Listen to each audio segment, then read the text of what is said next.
How are you doing today, Dak? Hey, Dak. Good, good. How are y'all? Good. Good. Thank you for asking. Do you feel this is the most explosive offense you've had in your time here, and now it's just a matter of limiting the turnovers as you go forward? Yeah, no question about that. No doubt that this is the most explosive offense I've been a part of, with the playmakers, with the players to make it happen, starting up front, obviously to the backfield, and then getting out there to the receivers. Everybody's capable of making a big play, and especially when we all lock in. And focus on the details, you see small plays go for big gains and go for touchdowns. So with that, obviously, I mean, when you're pushing the ball down the field, you're increasing your risk for a turnover. But I have to be better with the ball, and receivers have to help me as well, whether it's route discipline or whether it's spacing or whatever it is. And we'll all continue to get better at that, but we know how important it is to take care of the ball, starting with myself. Dak, CD mentioned last week that at the end of the Falcons game, he went up to you towards the end of the drive and was like, "We got your back," and wanted to let you know that.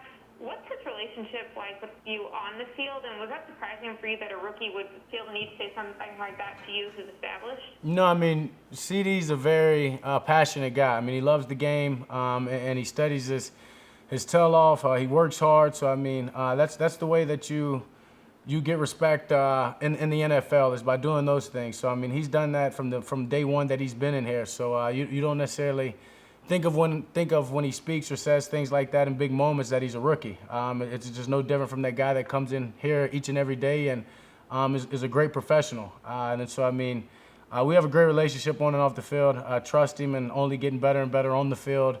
And he's a great teammate. I've said from day one we're fortunate to have him. What is it about Noah Brown and Cedric Wilson that gives you the ability to trust them in big moments of ball games? Yeah, I mean, just the work that they've put in their time of being in Dallas. I mean, those aren't two rookies. Those are guys that have been there for a couple of years and honestly, just due to injury, haven't been able to showcase what they could do. But I think just them overcoming their injuries and staying on this team shows you that the amount of talent they have and how hard that they work is, because when they're healthy, they're very, very productive. And that's what you're getting to see now, is guys that have taken care of their bodies, doing the best they can to make sure that they're durable and being on the field. And when they are, when they come in and when they give another receiver a break or spare him for a play or two, there's no drop-off of confidence. There's no drop-off of trust. Those are guys that want the ball in their hand, and you just see time after time we're going to make plays when they do. Dak, what threats does Myles Garrett pose, and what are you seeing from him on film? Yeah, I mean, he's a great player. Obviously, you watch the film, you've seen from his time being in the NFL, he's a playmaker. He's got good ball production. So for me, it's about being smart with the ball in the pocket, but also helping my offensive line. Obviously, we work hand in hand, getting the ball out, frustrating those D linemen with that, and just working together. But obviously, we know he's a great player. But as I'll always say, I trust the guys I have in front of me. Hey, Dak, his pass rush get-off is 0.76 seconds. How do you prepare for that? Like, is there any exercise in practice? Because you're certainly doing a better job this year, in terms of getting the ball out quicker. But how do you get it out that quick? Yeah, I mean, it's not like he's going to come off free. We got to make sure that we get a hand on him and protect. And those guys will do that. And that's kind of what I mean just by trusting my offensive line of doing their job. But as I said as well, I know that he does a good job getting back there. And when he's back there, he likes to go for the ball in the quarterback's hands. So it's important that I keep a good ball security on that and then just play our game. We can't focus too much on one player on their side. We've got some playmakers and we've got some guys to protect. So we're going to go out there and just be ourselves. Dak, speaking to the offensive line issues, you've had a consistent offensive line for most of your career. That's not been the case this year. How hard has that been, and what's the significance if Tyron were to come back and play this weekend? I mean, obviously, when you get a player like Tyron back, there's no substituting that. He's a great player, one of the best this game has ever seen. So, obviously, be super thankful if he's back out there and he's healthy and he's ready to go.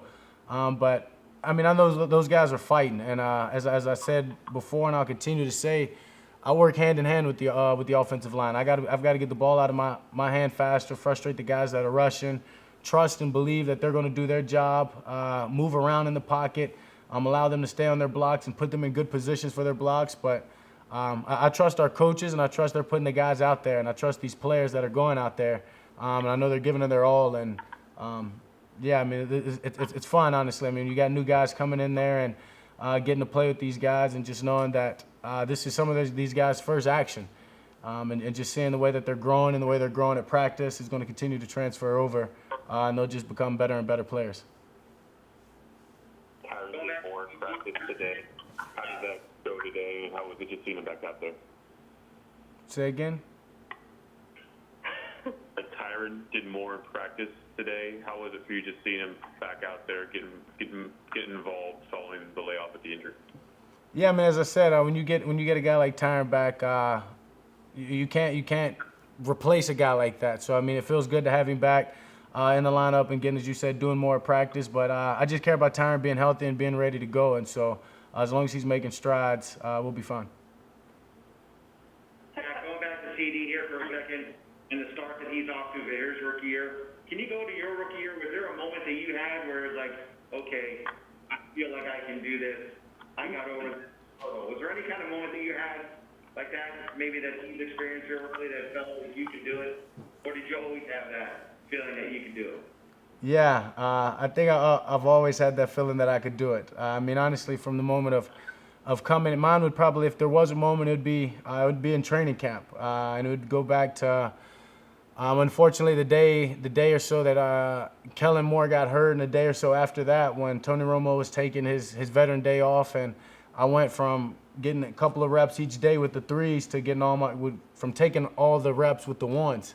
And just that practice alone, that first practice of going in there and obviously believing that I could do it, but seeing it all transfer over and carry over to the practice field, being in there with the ones, going against the one defense. And from that moment, yeah, I mean, in my mind and my mentality, everything just took off. Was there a moment where you thought you had to convince the guys that you're with that you could do it, or anything along those lines? No, I mean, as I said, the way CD's earned his respect around here is I was told by some great guys and great mentors before I came into the league is the thing to do is come in and work hard, do the right thing, study your playbook, don't make mistakes, and especially don't make the same mistake twice, and you'll get the respect of other guys. So that's what I try to do. I mean, I didn't necessarily come in and just try to force them accepting me, but I just wanted to work hard and do the best I can in the game, and I knew that eventually they would, as long as I could handle my own there. What's the key to the screen game to getting that working and getting Yeah. that back on track? Yeah, for sure. Just the timing. Everybody being on page on the timing. It's something that we're gonna work at and we're gonna continue to get better at. We've taken some time over the last week of practice to do so, and it's something that we've got to get going. I mean, obviously the pass game is working, and the run game does as well. So you need that screen, that other aspect of the offense, and that's where a lot of explosive plays come from. Whether it's getting it to Zeke or getting it to a different back or a receiver in the screen game, and getting those linemen out in front and doing it with the right timing.